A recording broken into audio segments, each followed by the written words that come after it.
Hi, ako si Sama. Isang estudyante sa Ohio High School. Madalas ako tumambay sa basement. Hanggang sa nahuli ako ng senpai ko. Bawal na bawal para sa mga estudyante ng Ohio High School ang mag-rave. Kaya buti na lang mabait ang senpai ko. Humingi ako ng paumanhin para hindi niya ako isumbong sa aming principal. Si Senpai Uno ay paborito kong professor sa math subject. Mabait si Senpai Uno. Magaling din siya makisama sa mga estudyante niya. Sa lahat ng mga kalokohan, kaya kanyang samahan. Bukod sa paborito kong senpai, si Senpai Uno, may lihim na pagtingin din ako sa kanya. Halos karamihan ng mga kamag-aral kong kababaihan ay nagkakagusto sa kanya. Pero ako, hindi ko pwedeng ipahalata. Dahil pwede nila akong awayin. Pero dahil di ko na matiis, pumayag ako sumama sa kanya pagkatapos ng aming klase. Habang hinahawakan ni Senpai yung kamay ko, kusa na lang lumalapit ang buong katawan ko para lapitan siya ng malapitan. Mabilis na tumitibok ang puso ko. Sa tuwing tinititigan ko si Senpai, kinikilig ako nang hindi ko maipaliwanag. Hanggang sa bigla na lang ako niyakap ni Senpai. Marami kaming napag-usapan about sa mga buhay-buhay. Madalas kasi akong magrebelde. Sa totoo lang, mag-isa lang ako sa buhay. Wala akong ibang iniintindi kundi yung sarili ko lang. Halos lahat kasi ng mga kamag-anak ko ay nasa planetang Mars. Marami akong nalaman kay Senpai Uno. Hindi pala niya gusto ang magturo. Napilitan lang siya dahil sa family Yakuza. Dahil gusto daw ng father niya ay maprotektahan siya. Dahil kapag nalaman ng mga kalaban na siya ang tagapagmana, pwede siyang mapahamak. Kaya hanggat maaari, hindi ito pwedeng malaman ng mga tao. Pero ang tanong ko sa kanya, Senpai, bakit inopen mo to sa akin? Isa lang ang sagot niya. May tiwala kasi ako sa'yo, Sama. Gusto kasi kita maging kaibigan. Yun ang sabi ni Senpai. Dahil sa nalaman ko, mas lalo patuloy lumalim ang pagtingin ko kay Senpai Uno. Bukod dun, habang tumatagal, mas lalong gumagaan ang pakiramdam ko kay Senpai Uno. Sa totoo lang, hindi ko ugaling magpalibre. Pero dahil naunahan ako ni Senpai, pumayag na akong siya na ang bumili ng matcha cheesecake. Nagpaalam na ako kay Senpai at humingi na rin ako ng pasasalamat. Ang sabi ko, Senpai, uuwi na po ako. Maraming salamat po sa libre niyong matcha. Ngunit, sinundan ako ni Senpai. Sabi ko, wag po kayo mag-alala. Tapos may nakakita sa amin. Si Yuri, Duki at si Yuki. Nako, masama ito. Paniguradong pagchichismisan nila kami. Pero sabi ko, bahala na. Basta, masaya ako kasama ko si Senpai. Tinanong ako ni Senpai, Hey Sama, saan ka ba nauwi? Sa Poro po, 3 oras mula dito. Yan ang sagot ko kay Senpai. Sagot niya, gusto mo, sumama ka na lang sa akin. Ang tanong ko naman, saan po, Senpai? Doon no, sa tower, nakikita mo ba yun? Maraming mga civilian na guard si Senpai dahil siya nga ang tagapagmana sa Yakuza family. Marami palang nagmamanman sa amin nang hindi namin nalalaman. Nang hindi ko pala nalalaman at napag-alaman ko pala na kay Senpai Uno ang negosyong ito. Pero ang sabi niya sa akin, kuha ka lang ng gusto mo, akong bahalang magbayad. Dahil matagal ko ng pangarap makabili dito, pinagbigyan ko na ang pagkakataon. Si Senpai Uno lahat ang nagbayad nito. Nagulat ako sa presyo, 1,100 yen. Maskara lang pala yun. Pero isang pirma lang ni Senpai Uno, naging okay na ang lahat. Masyadong galante si Senpai Uno. Hindi ko alam kung bakit sobrang bait niya sa akin. Siguro dahil nga gusto niya nga talaga ako maging kaibigan. Pero alam niyo, hindi pa dun yung gusto ko. Gusto ko higit pa sa kaibigan. Pero paano? Diba? Sino ba naman ako? Isang estudyante na lang. Pero sabi ko, bahala na. Basta magaan ang loob ko kay Senpai. At nararamdaman kong magaan din ang loob niya sa akin. Sobrang saya ko dahil nakapasok ako dito sa store na to. Dati, hindi ako makapasok dahil wala naman akong sapat na pera. Nakakagutom, gusto ko na talagang umuwi. Sabi ni Senpai Uno, tara, kain tayo. Ako nang bahala, huwag kang mag-alala, Sama. Yan ang sabi ni Senpai Uno. Kaya habang kumakain kami, kunwari, nag-aaral akong mabuti at nagbabasa ng libro. Pero sa totoo lang, wala akong maintindihan. Nagpapanggap lang ako matalino para mas lalo pa akong magustuhan ni Senpai Uno. Grabe, nabusog ako. Maya-maya lang nagsalita si Senpai. Hey Sama, anong tipo mong lalaki? Nagulat ako sa tanong ni Senpai. Ikaw po.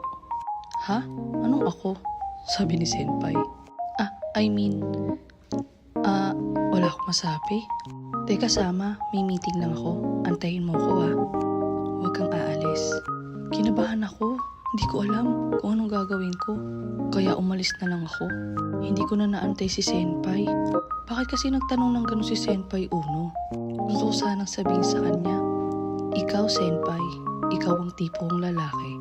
Hoy Sama, bakit umalis ka? Nagpalusot na lang ako. Sabi ko, nag-ikot-ikot lang po ako Senpai. Tignan nyo, ang ganda oh. Maganda talaga dito pag gabi. Yan ang sabi ni Senpai Uno. Tinanong ulit ako ni Senpai, ano Sama, sasama ka ba sa akin? Buo na loob ko, Senpai Uno. Gusto ko sabihin sa'yo na gustong gusto kita, higit pa sa kaibigan. Kung ganun pala, gusto mo, tayo na. Biglang hinawakan ni Senpai Uno ang kamay ko. At nagulat na lang din ako, bigla niyang hinalikan ang pisngi ko. Hindi ko rin maipaliwanag sa sarili ko kung bakit hinalikan ko rin siya. Ang bilis ng pangyayari, parang hindi ako makapaniwala. Hindi ko alam kung panaginip pa ito. Pero ang masasabi ko lang, binigyang kulay ni Senpai Uno ang buhay ko. Kaya lang naman ako napasok sa Ohio High School dahil kay Senpai Uno. Masaya kasi siyang magturo at hindi siya nagbabagsak ng mga estudyante. Pero may inamin si Senpai Uno. Alam mo Sama, kung bakit ang bait ko sa mga estudyante, dati ako kasing nabully.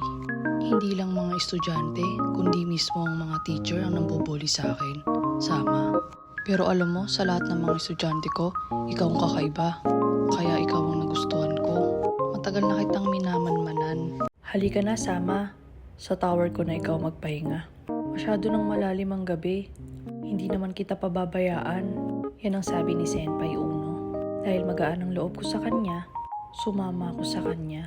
Dati, tinititigan ko lang ang building na ito. Ngayon, nakakapunta na ako dito. Nakakagulat pag may-ari pala to ni Senpai Uno. Napatanong ako sa kanya, Senpai, ilan na naging girlfriend mo? Sagot niya, pangalawa ka palang Sama. Pero ikaw pa lang yung una kong dinala dito sa tower namin. Ah, ganun ba? Yan ang sagot ko kay Senpai. Nagulat ako, dito lang pala nakatira si Senpai Uno. Malinis at maaliwalas. Di ako makapaniwala, dinala ako ni Senpai Uno dito sa kanila. Lahat ng mga tao nire-respeto siya dito. Kaya naman nire-respeto rin nila ako. Dahil gustong gusto ko si Senpai Uno, binigay ko na ang sarili ko sa kanya. Pinangako niya naman na hindi niya ako pababayaan. Tanaw mula dito ang Ohio High School at lahat ng nasa building na ito ay mga Yakuza clan. Pero ako lang daw ang nakakaalam na nandito siya sa tower na ito. Hindi pwedeng malaman ng kahit na sinong tao na nandito siya. Ang alam ng principal, si Senpai Uno ay simpleng tao lang. Kinaumagahan ay ihahatid na ako ni Senpai Uno sa Sapporo. Kaya pinatawag niya ang driver niya. 3 oras mula sa Kyoto bago makarating sa Sapporo. Binigyan ako ng assurance ni Senpai Uno. Sabi niya mapapasakin daw ang isang tower. Kaya pinapirma niya ako sa kasunduan. Kung hindi ko ipagsasabi ang lahat ng nalalaman ko sa kanya, mapapasakin ng isang tower.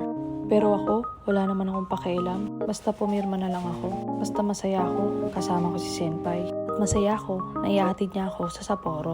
Ngayon lang ako nakasakay sa pribadong sasakyan. Dahil madalas, magko-commute lang ako. Madalas akong nakatayo sa bus. Madalas, hindi lang 3 oras ang inaabot bago makarating sa Sapporo. Dahil nag-aantay pa ng pasahero, umaabot ng 6 na oras bago makarating sa Sapporo. Kung titignan mo nga naman ang mga Yakuza clan, para silang simpleng tao lang din. Hindi sila nagpapahalata o nagyayabang na sila ay Yakuza clan dahil ipinagbabawal ng kanilang pinuno. Buti na lang, nag-announce ang Ohio High School na walang pasok. Kaya nagkaroon ng pagkakataon na iatid ako ni Senpai Uno sa Sapporo. Mabilis ang biyahe at walang traffic at hindi rin nakakahilo, komportable. Para pa rin akong nananaginip dahil kasama ko ang senpai ko. Bigla tuloy akong napaisip, kamusta na kaya ang pamilya ko sa Mars? Sa bagay, wala naman kasi silang pakialam sa akin. Ayokong bumalik sa planetang Mars. Hindi ako masaya doon. Mas masaya ako dito. At 1 taon na lang din naman, matatapos ko na ang high school. Gusto ko nang magtrabaho pagkatapos kong mag-high school. Pero ang sabi ni Senpai Uno, hey Sama, hindi mo kailangan magtrabaho. Akong bahalang mag-provide sa'yo. Lahat ng gusto mo, ibibigay ko. Pero ang sagot ko, hindi ko kayang walang ginagawa, senpai. Nasanay akong maging independent dahil simula nang umalis ang aking pamilya papuntang planetang Mars, ako na ang gumawa lahat ng diskarte sa buhay ko. Parang magkakasakit ata ako kapag tumigil ako sa pagtatrabaho. Ikaw ang bahala, Sama. Basta nandito lang ako. Yan ang sagot ni Senpai Uno. Pinagbawalan na rin ako mag-vape ni Senpai Uno. Kaya lang naman ako nagbe-vape dahil nai-stress ako sa buhay. Isip kasi ako kung kailangan ko bang pumunta sa planetang Mars o magstay na lang dito. Pero dahil kay Senpai Uno, buo na ang loob ko na sumama na lang sa kanya. Maraming salamat, Senpai. Binigyan mo ko ng kulay. Walang anuman, Sama. Yan ang sagot ni Senpai. Hayaan mo, Sama. Marami pa tayong pupuntahan. Gusto mo pumunta tayo sa planetang Mars? Ha? Ba't sa planetang Mars? Hindi pwede. Ayokong pumunta doon. Bakit? Bakit ayaw mong pumunta sa planetang Mars? Tanong ni Senpai. Naku, hindi pwedeng malaman ni Senpai Uno na ang pamilya ko ay nasa planetang Mars. Sumagot si Senpai. Hindi, biro lang. Alam ko namang puro alien ang tao doon, di ba? Oo, Senpai, tama ka, puro alien.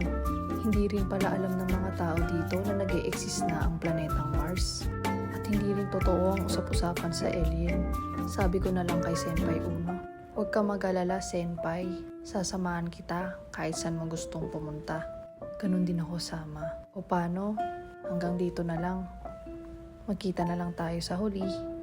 Maraming salamat. Huwag mo kong kalimutang i-update. Susunduin kita sa oras ng klase mo. Maraming salamat po, Senpai Uno. Paalam.